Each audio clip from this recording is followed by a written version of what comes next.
Guten Abend, gute Nacht, mit Rosen bedeckt, mit Näglein besteckt, schlupf unter die Deck.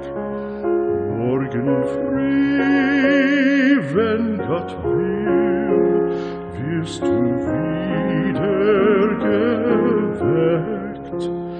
Morgen früh, wenn Gott will, wirst du wieder geweckt.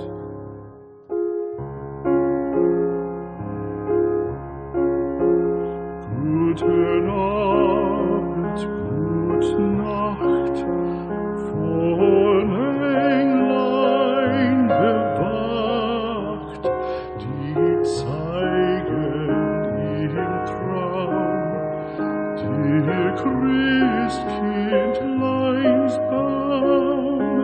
Schlaf nun selig und süß, schau im Traumsparadies. Schlaf nun selig und süß, schau im Traumsparadies.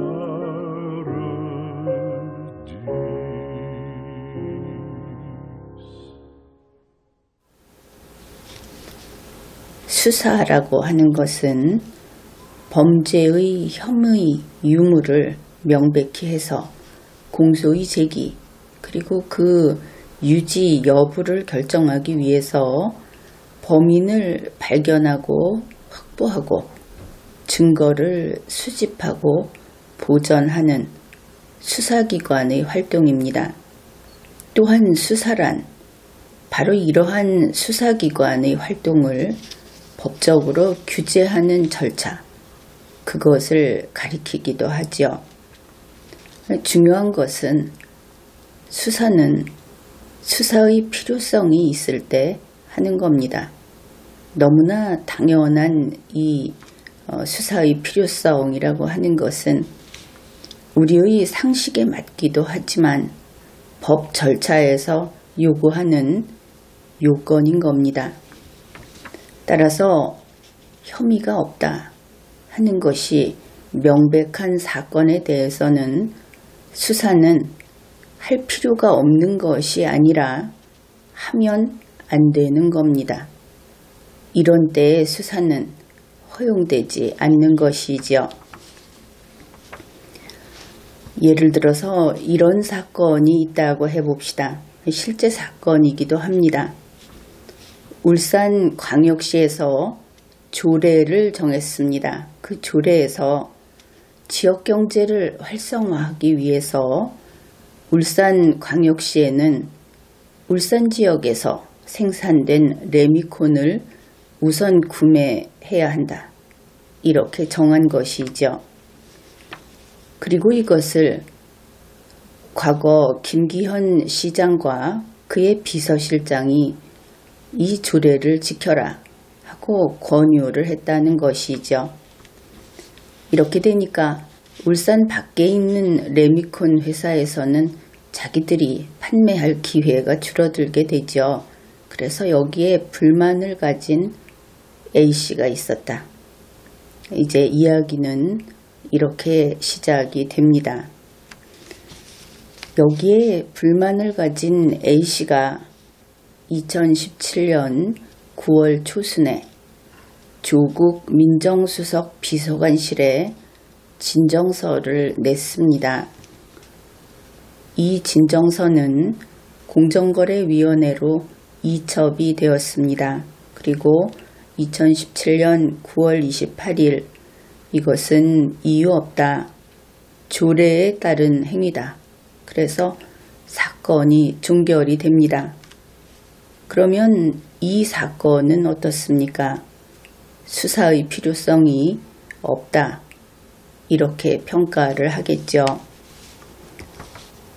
그래서 다 끝난 사건, 바로 그런 겁니다. 그런데 송철호 선거 캠프의 송병기가 2017년 9월 하순경, 그러니 바로 이렇게 종결된 무렵이라는 것을 알 수 있죠. 그때 청와대 민정비서관실의 문혜주에게 전화를 합니다. 그리고 그 문혜주는 김기현 시장과 박기성 비서실장의 비리에 대해서 이전에 제보했던 내용 말고 추가 내용을 문서로 정리해서 보내달라 이렇게 요청을 합니다. 이 대목에서 우리는 알 수 있는 정보가 상당히 많죠. 그러면은 송병기가 청와대 민정비서관실에 이미 제보를 했었구나. 이것을 알 수 있고, 또 우리 일반 국민은 이러한 특혜를 누릴 수 없다. 그것 또한 알 수 있죠. 게다가 청와대에서 전화를 했더니 문서로 작성해서 보내라고 했다. 이런 일이 쉽게 일어날 수 있는가? 그렇지는 않을 겁니다. 여기에서 우리는 이런 추측을 할 수 있습니다. 아마도 위에서 높은 사람이 이런 형식적인 절차를 밟아야 하니까, 그래서 그런 절차를 밟아서 이 새로운 그 제보를 받아라 하는 지시가 내려왔구나. 이것을 알 수 있죠. 이것은 그들이 상명하복 관계이기도 하지만 얼마 전에 특별감찰반 사건에서 이러한 어떤 제보, 그것을 첩보로 작성을 하는 데는 상관의 지시가 있어야 한다 하는 것이 이미 밝혀졌기 때문에 우리가 이런 추측을 할 수 있는 겁니다. 2017년 10월 2일 송병기는 청와대 민정비서관실의 문혜주에게 파일을 하나 보냅니다. 파일명은 진정서 울산시 이렇게 되어 있고, 그 안에 문서 제목은 울산광역시장 비리 개요 이렇게 되어 있습니다. 어떻든 이것을 보면은 모든 일이 대단히 신속하게 진척이 된다 하는 것을 알 수 있죠. 아래에서 위로 올라가서 그것을 인식해서 진행되는 일은 이렇게 신속하게 진행되지 않는다 하는 것이 상식입니다. 청와대 민정비서관실의 문혜주는 2017년 10월 9일경 범죄 첩보서를 작성하기 시작합니다. 여기에서 우리는 다시 알 수 있는 것이죠. 위에서 범죄 첩보서를 작성해라 하는 지시가 떨어졌구나. 이런 겁니다. 그런데 이 첩보서를 작성하면서 청와대 민정비서관실의 행정관은 송병기에게 여러 차례 연락을 해서 그 파일에 기재된 내용을 일일이 확인하면서 작성을 했습니다. 그러면 다시 또 우리의 추측이 맞다 이런 생각을 하게 되죠. 역시 위에서 작성 명령이 내려와서 임무 수행을 하고 있구나. 이런 것입니다. 본격적으로 아주 꼼꼼히 하고 있다. 이것을 알 수 있는 것이죠. 그래서 청와대 민정비서관실에서는 지방자치단체장 울산광역시장 김기현 비리 의혹 이런 제목의 범죄 첩보서를 생산을 합니다. 다 만들어내는 것이죠. 여기에 아주 특징적인 사실이 들어 있습니다. 보통 이것이 상관에게 보고하는 비리 첩보서라고 한다면은 청와대 그 부서에 권한이 있는 그 권한 범위 내에서 행할 수 있는 감찰용 첩보여야 하는 것이죠. 그런데 이것은 그렇지 않다. 아주 중요한 대목이다. 그렇게 볼 수 있겠습니다.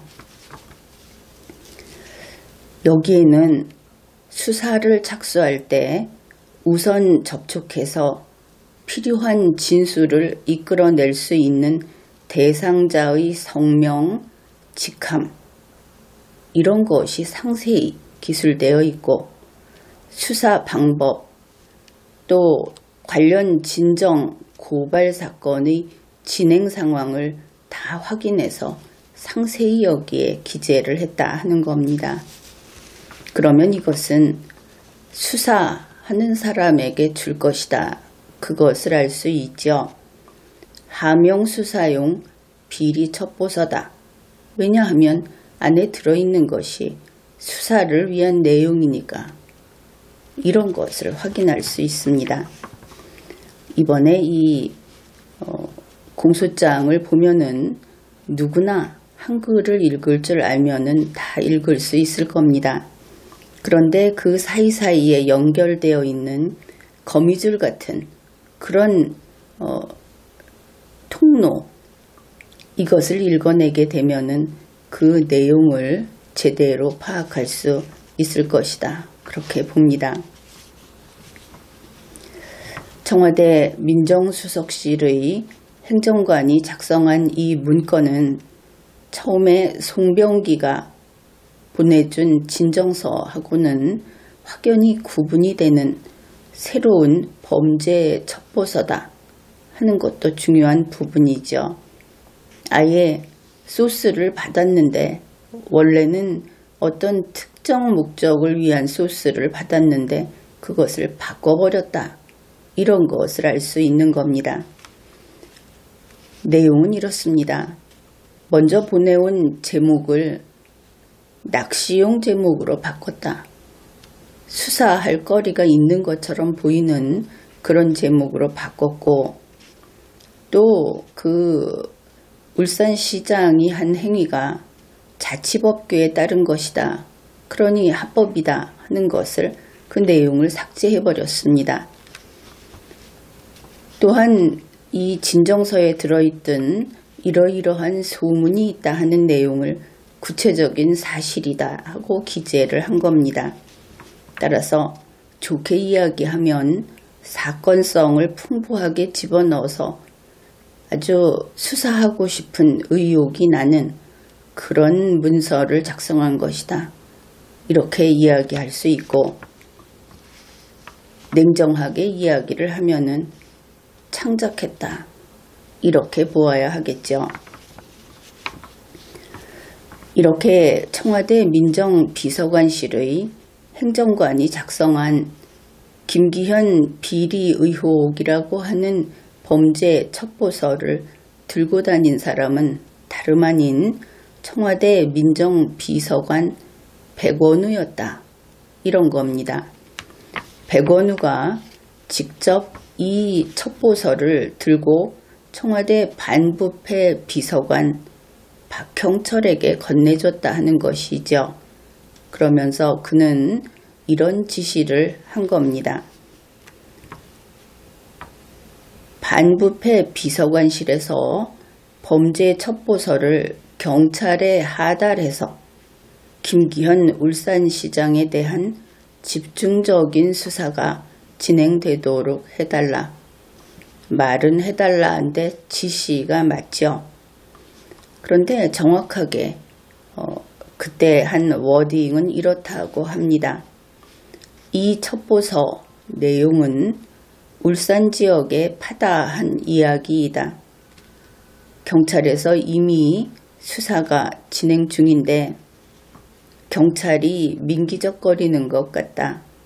이것 좀 엄정하게 수사 좀 받게 해달라. 이렇게 이야기를 했다는 겁니다. 다시 말해서 청와대 민정비서관 백원우가 자기가 잘 알고 있다. 이거는 내 사건이다. 이렇게 말한 셈이다 하는 것을 알 수 있죠. 박형철 반부패 비서관은 백원우가 지시한 대로 자기 소속의 그 연락관에게 이 일을 시킵니다. 그런데 이것도 잘 봐야 합니다. 박형철 비서관이 사람이 좀 똑똑한 모양이다 이런 생각을 하게 되는데 백원우로부터 전달받은 것이다 하는 설명을 시작했다 하는 것이죠. 그냥 자기 부하니까 그냥 이거 해라 하는 것이 아니고 그렇게 백원우가 가져와서 전달하라고 시켜서 내가 당신에게 시키는 것이다. 이렇게 하면서 경찰청에 하달하게 한 겁니다. 자기의 그 책임 범위를 명확하게 하는 것은 현명한 태도다 이렇게 볼 수 있겠습니다. 그 연락관은 2017년 10월에서 11월 사이에 경찰청을 직접 찾아갑니다. 사람이 직접 가면 흔적이 잘 남지를 않죠. 그렇게 가서 이 첩보서를 경찰청에 넘기면서 백원우가 그렇게 하라고 했다. 그렇게 돼서 이것이 울산 경찰청에 전달이 됩니다. 어떻든 이 대목에서는 박형철 비서관이 좀 약은 사람이다 하는 것을 읽어낼 수 있었습니다. 2018년 1월 초순경에 이 청와대에서 내려보낸 비리 첩보서가 울산경찰청의 황운하에게 도달합니다. 물론 황운하 측에서는 이 첩보서가 물론 경찰청을 통해서 왔으니까 그냥 왔나보다 하지를 않고 어디서 왔는지 알아보았다고 하죠. 그래서 그것이 청와대에서 직접 하달한 것이다. 백원우로부터 온 것이다. 이것까지 확인을 했다고 합니다. 이렇게 하명수사가 시작이 된 것이죠. 그런데 이것을 수사하라. 이미 수사의 필요성이 없는 다 끝난 그런 일을 청와대가 나서서 직접 첩보서를 만들어서 보내면서 수사하라. 그런데 거기에 그치지 않았다 하는 겁니다. 청와대가 이 사건을 직접 관리했다 하는 것을 알 수 있는 것이죠. 우선 백원우는 2018년 2월 하순에서 3월 중순 사이에 박형철에게 또 지시를 합니다. 울산 지역의 경찰들이 검찰에서 영장을 자꾸 기각을 한다. 그래서 수사하는데 어렵다. 그러니 울산 지방검찰청 관계자에게 이 뜻을 전해달라 하고 이야기를 한 겁니다. 박형철은 그 지시에 따라서 울산지방검찰청에 전화를 해서 백원우의 뜻을 전했다 하는 것이죠. 경찰이 이 사건에 대해서 신청하는 영장 기각하지 마라. 뭐 이런 이야기를 했겠죠. 그런가 하면은 또 이 하명 수사가 잘 되고 있는지를 청와대 측에서는 직접 챙겼다 하는 내용도 상세히 나와 있습니다. 청와대 민정비서관실에서 이제 경찰에서 파견 나온 행정관인 어떤 경정 지위에 있는 사람을 일을 시킨 것이죠. 그는 이제 이 지시를 받고 상관의 지시를 받고 청와대에서 이 첩보를 하달한 직후인 2018년 1월 14일경에 울산지방경찰청의 경찰들이 어떻게 하고 있는지 동향을 파악해서 보고를 했다고 합니다. 그쪽 경찰들은 감시까지 받았다 하는 것을 알 수 있죠. 또 민정비서관실 소속 행정관인 어떤 총경, 이 사람은 2018년 1월 11일경에 직접 울산에 갑니다. 그래서 울산경찰청에서 그 수사하고 있는 상황을 직접 가서 확인을 했다. 이런 것입니다. 또한 청와대 반부패 비서관실 소속의 그 연락관, 그는 2018년 2월 초순경에 경찰청에다가 그 지난번에 그 하달한 그 수사 상황을 그 알려달라, 하달한 그 첩보에 대해서 수사가 어떻게 되고 있는지 보고해달라, 이렇게 지시를 했고, 그 지시에 따라서 경찰청이 그 울산경찰청에다가 이거를 알려달라고 이야기를 한 겁니다. 그런데 이제 바로 이때부터 2018년 2월 8일 울산경찰청에서는 수사 상황 보고서를 작성을 해서, 물론 중간에 경찰청을 격려하기는 합니다. 그런데 청와대 반부패 비서관실에다가 보고하기 시작한 것이죠. 그래서 이때부터 계속 울산에서 그 서울의 경찰청을 거쳐서 청와대로 이렇게 보고가 계속된 겁니다. 그것이 청와대 반부패 비서관실, 또 국정기획 상황실, 민정비서관실, 이렇게 전체 18번이나 계속 보고를 했다. 그런데 이것을 그 보고 횟수가 많다, 이렇게만 볼 것이 아니고 아주 계획적으로 꽉 짜여진 그 플랜에 따라서 움직이고 있다. 이것을 공소장에서 읽어낼 수가 있었습니다. 그러니까 이번에 우리가 이야기하는 이 사건은 울산시장 비서실장 직권남용 사건이라고 되어 있는데, 바로 처음에 이야기한 레미콘 납품을 그 울산시에서 생산한 것만 하도록 한 그와 관련된 사건입니다.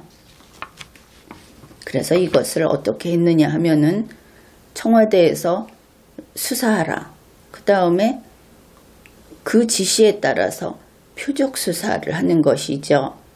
그 표적 수사를 하는 과정을 청와대가 일일이 다 보고를 받고 또 직접 가서 확인도 하고, 그리고 그 수사 상황이 언론에 시시때때로 보도가 되면서 그것을 가지고 송철호 씨 측에서는 선거운동을 하는 겁니다. 그러니까 이 수사에서부터 그 언론 보도, 이런 과정까지 모든 것이 선거운동에 이용이 됐다 하는 것을 알 수 있죠. 개괄적인 흐름이 그렇습니다. 그리고 이 과정을 청와대에 계속 보고했다 하는 것은 항상 그 날짜마다 이렇게 맞춰서 한 것을 보면은 청와대가 지휘했다, 이렇게 봤을 때 가장 간단하고 분명하게 이해가 되는 그런 일련의 흐름, 그것을 볼 수 있는 겁니다. 예를 들면 이런 것이죠. 2018년 1월 23일경에 송철호 씨의 선거 캠프가 이제 오피스텔에 있는데, 그 건물 1층 카페에서 수사를 합니다. 그 송병기 씨의 진술을 받는 것이죠. 이 사람은 선거 캠프에 있는 사람이니까, 그래서 그의 진술을 받아서 내사 보고를 작성을 합니다. 그리고는 이 송병기의 진술에 토대해서 그것을 바탕으로 2018년 3월 16일경에 울산시청을 대대적으로 압수수색을 하는 것이죠. 그러면은 이제 수색이 된다, 이렇게 되니까 바로 이때 경찰이 이렇게 대대적인 압수수색을 하고 나니까 언론의 보도가 되겠죠. 울산경찰청은 김기현 비서실장이 건설업체 선정 과정에서 외압을 행사했다는 혐의로 울산시청 비서실 등을 압수수색했다. 이 외압 과정에 김 시장이 연루됐는지 여부도 수사할 것이다.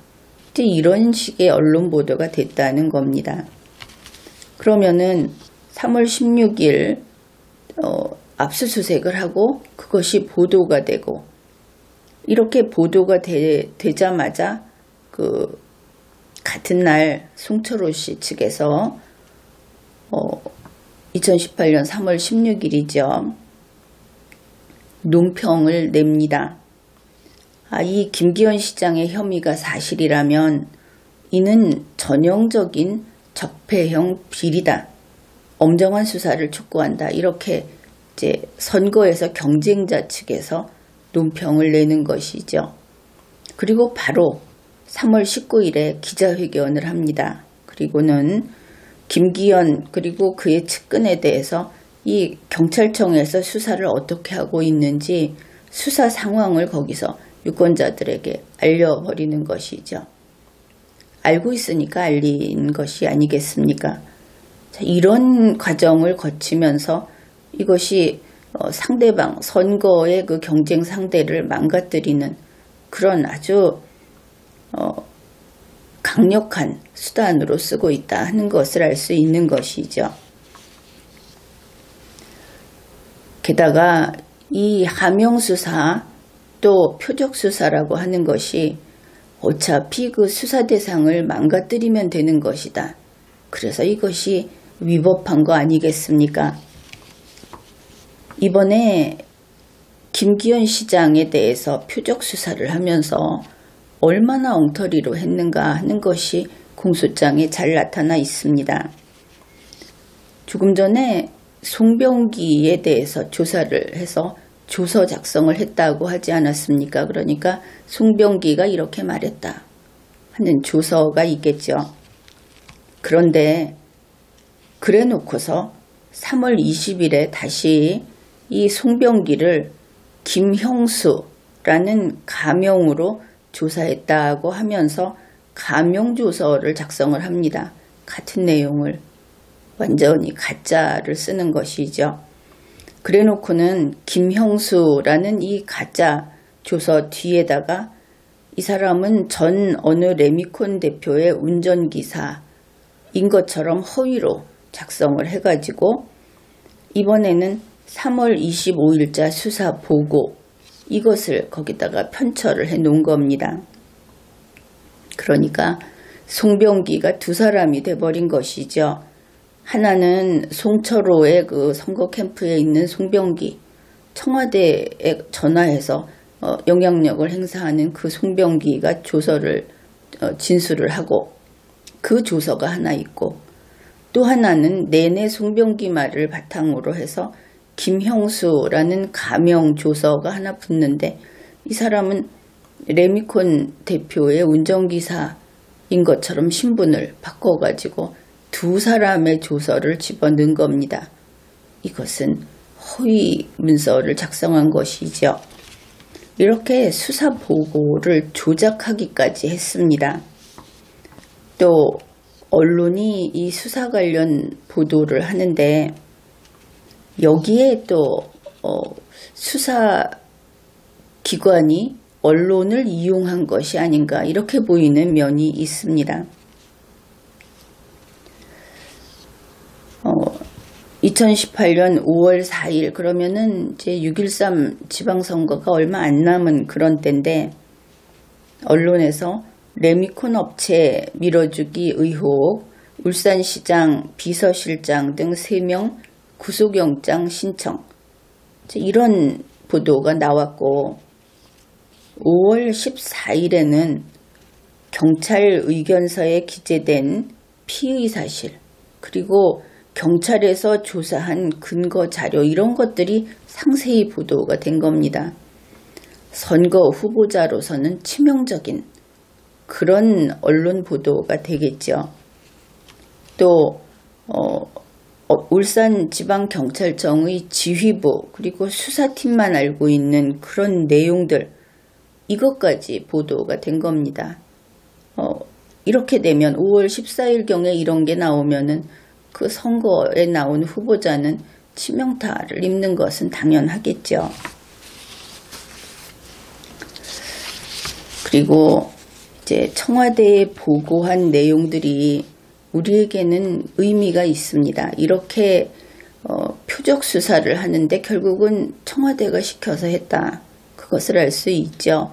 그것이 송철호 후보에게 아주 크게 이익이 된다. 이것도 알 수 있습니다. 김기현 후보에게는 치명적인 타격이 된다. 이것도 알 수 있죠. 청와대가 그동안에 이 수사 상황을 관리하고 가다가 이런 수사가 막히면 그 막힌 곳을 청와대 사람을 보내서 뚫어주고 이랬던 것도 알 수 있습니다. 청와대 보고한 기록을 보면은 날짜를 한번 대충 살펴보기로 하죠. 2018년 2월 8일에 반부패 비서관실이 이 사건의 보고를 받습니다. 3월 16일 반부패 비서관이 보고를 받고 3월 19일에는 반부패 비서관실과 민정비서관실이 다 보고를 받습니다. 3월 29일에 반부패 비서관실이 보고를 받고 4월 9일에 반부패 비서관실과 국정기획상황실이 보고를 받습니다. 4월 10일 반부패 비서관실, 4월 23일 반부패 비서관실, 5월 2일 국정기획상황실, 5월 4일 국정기획상황실, 5월 14일 반부패 비서관실, 5월 17일 국정기획상황실, 그리고 2018년 12월 3일 국정기획상황실, 민정비서관실, 반부패 비서관실 이렇게 보고를 받습니다. 이거를 보면 도대체 청와대 뭐 하는 곳인가? 온통 이 송철호 선거에 매달렸나? 이렇게까지 보이지 않습니까? 구체적인 내용을 보면은 더욱 어이가 없다. 뭐 그렇게 이야기를 할 겁니다. 2018년 2월 8일이 첫 보고다 그랬죠. 그런데 여기에서 중요한 증거가 될 수 있는 내용을 우리는 읽어낼 수가 있습니다. 울산지방경찰청과 경찰청이 청와대의 요구로 울산광역시장 비리사건이라는 제목으로 첫 번째 수사 상황 보고를 했다. 그러면서 그 내용에 뭐가 있느냐 하면은 2017년 12월 28일 해당 첩보가 울산지방경찰청에 하달된 사실, 이것도 기재를 했습니다. 하명수사다 하는 증거죠. 첩보가 하달된 이후에 수사 진행 경과, 피조사자들의 진술 취지, 이것을 구체적으로 기재해서 보고했다. 아주 출발점부터 나중에 보면은 종결점까지 정확하게 우리가 이렇게 난도질을 했습니다. 우리가 이렇게 범죄를 완성했습니다 하는 것이 꼼꼼히 기록되어 있습니다. 잘된 일이라고 해야 하겠죠. 그 다음에 2018년 3월 16일에는 울산시장 비서실 등에 대해서 압수수색을 했다고 했죠. 그때도 이 보고서를 반부패 비서관실로 보냅니다. 그런데 여기에 사실은 이렇게 밖으로 나가서는 안 되는 수사 기밀까지 들어있었다 하는 것이죠. 내용이 이렇습니다. 주식회사 건설 주 건설 현장 소장 등 관계자로부터 울산시장 비서실장 등이 특정 레미콘 업체를 이용하도록 압력을 행사했다고 진술했다. 이거 이미 다 종결된 사건이라고 했죠. 이 사건성이 아예 없는 겁니다. 그래서 수사의 필요성이 없는 건데 이렇게 만들어 가지고 보고를 했고 그 보고를 받았다는 겁니다. 3월 16일 오후 울산시청 등 2개소 압수수색 영장 집행 예정 미리 이렇게 다 이야기한 것이죠. 울산시장 비서실, 도시창조국장실 및 주 모모 레미콘 사무실 관련자의 휴대폰, 하드디스크, 업무노트 등 압수 예정. 이러한 수사상 기밀에 해당하는 내용을 다 기재해서 보고서로 작성해서 올렸다 하는 겁니다. 2018년 3월 19일에 민정비서관실은 수사 상황 보고서를 민정비서관실의 행정관 윤규근에게 보고해라 하고 지시를 했습니다. 또 3월 29일 국정기획상황실 반부패 비서관실에 수사 상황을 보고하면서 이 부분은 좀 함께 살펴보기로 하죠. 구체적인 경찰의 영장 신청 시간이 언젠지, 검찰이 영장을 청구한 시간은 언젠지, 또 법원이 영장을 발부한 시간, 경찰의 영장 집행 시간, 그리고 울산시청의 도시창조국장 등 이 조사받는 사람들이 진술한 구체적인 진술 요지까지 다 보고를 했다 하는 겁니다. 4월 9일에는 비서실장과 레미콘 업자가 언제 출석할 건지 출석 예정 시간을 기재한 보고서를 청와대 국정기획상황실 그리고 반부패 비서관실에 보고를 했습니다. 도대체 이 청와대 뭐하러 청와대에 앉아있는 겁니까? 이렇게 울산 수사 상황만 챙기고 있다고 한다면은 그 다음에 이제 다른 보고서에서도 조사 받는 사람 그에 대해서 조사 예정 시간이 언젠지 구체적으로 진술한 요지가 뭔지 추가 압수할 것은 무엇인지 이런 수사 기밀에 대한 내용들을 지속적으로 청와대에 보고를 했다 하는 겁니다. 앞에서도 이러한 수사를 진행하는 과정을 통해서 일정한 수사 단계에 들어가면 그것을 언론에 흘리고 언론에 나온 것을 가지고 송철호 후보 측에서는 상대방을 김기현 후보를 치는 데 쓰고 이런 식으로 했다고 했는데 이렇게 선거에 이용하는 것은 선거 때까지 계속됐다 하는 것을 알 수 있습니다. 2018년 3월 27일에는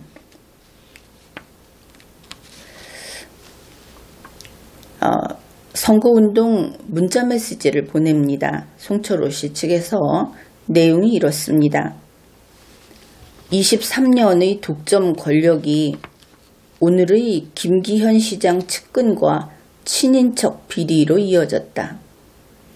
울산의 적폐를 반드시 해결하고 울산을 다시 살리겠다. 이 하명수사를 하면서 적폐라고 도장을 찍어버린 것이죠. 그것을 선거운동에 신나게 쓰고 있는 겁니다. 자기네 선거 캠프에 있는 사람이 가서 이것을 진정서를 내고 그것을 청와대가 받아서 처리해 주니까 이런 일이 가능한 것이죠. 그 다음에 5월 8일에는 더불어민주당 울산시당의 명의로 성명서를 냅니다. 그러면서 김기현 시장과 그 측근이 비리 의혹을 받고 있다는 것을 사람들한테 알리면서 공론화해버린 것이죠. 2018년 6월 7일에는 후보자 방송 토론회에서 김기현 후보를 토착 비리 세력으로 공격을 합니다. 선거를 4일 앞둔 6월 9일에는 유권자들에게 그 선거 운동용 문자 메시지를 계속 보냈는데 그 내용이 다음과 같았다고 합니다. 김기현의 친인척이 도망다니다가 구속됐다. 그리고 선거 당일인 6월 13일에도 역시 문자 메시지를 보냈는데 친인척이 비리로 도망다니다가 구속당하고 시청과 비서실장실이 압수수색을 당해도 아무 문제 없다는 듯이 출마한 김기현, 이런 문자를 전송하면서 선거운동을 한 것이죠. 그래서 그 지지도가 그 중간에 조사를 하니까 이때쯤 와갖고 완전히 반전이 돼버리는, 처음에는 2배 이상 차이가 나던 그런 김기현 후보자 쪽이 이제 소수로 뒤집히는 일이 생기고 낙선을 합니다.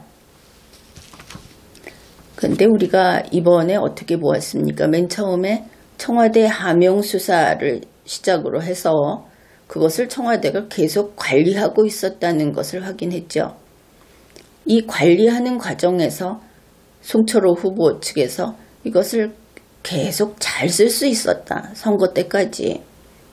그것을 확인해 보았습니다. 그런데 대단히 흥미로운 것이 마지막에 나옵니다.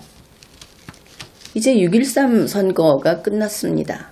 그러면은 더 이상 청와대가 뒤를 봐줄 필요가 없겠죠. 그런데 2018년 12월 3일에 마지막으로 다시 이 사건에 대한 최종 보고를 청와대에 올립니다. 그러면은 이 보고를 왜 하게 되었는가? 조국 민정수석이 보고하라고 해서 했다는 것이죠. 이때 올라간 보고서가 그렇습니다. 제목이 전 울산시장 관련 사건 4건 종결 보고, 김기현 등에 대한 내사 12건을 종결했다. 이런 보고서인데 국정기획상황실, 민정비서관실, 반부패비서관실, 청와대 이 곳곳에 이 보고서를 올렸다 하는 겁니다. 종결 처리까지 한 것이죠. 그러면은 이 사건, 전체적인 선거를 손에 넣고 주무른 이 사건을 마지막으로 종결 보고를 받은 사람은 조국 민정수석이었다. 이렇게 되는 겁니다. 그것이 어떻게 조국만의 책임이겠습니까? 우리는 수사가 법을 위반한 자를 처벌함으로써 법의 효과를 유지하려고 하는 그런 공무원의 공무활동이다 하는 것을 알고 있습니다. 그런데 수사는 독재자 밑에서는, 헌법과 법률을 위반하는 이런 청와대 밑에서는, 이런 정권 밑에서는 이것이 무기다. 그것을 다시 확인하게 됩니다. 바로 청와대가 수사기관을 도구로 사용해서 선거에 영향을 미치는 범죄를 저지른 것을 알 수 있는 것이죠. 이 경우에 수사라고 하는 공적 활동, 수사기관이라고 하는 공무원 조직, 이것이 바로 흉기로 쓰인 겁니다. 민주주의를 베는 그런 흉기로 쓰였다 하는 것을 알 수 있습니다. 문재인 정권이 선거범죄를 저질렀다.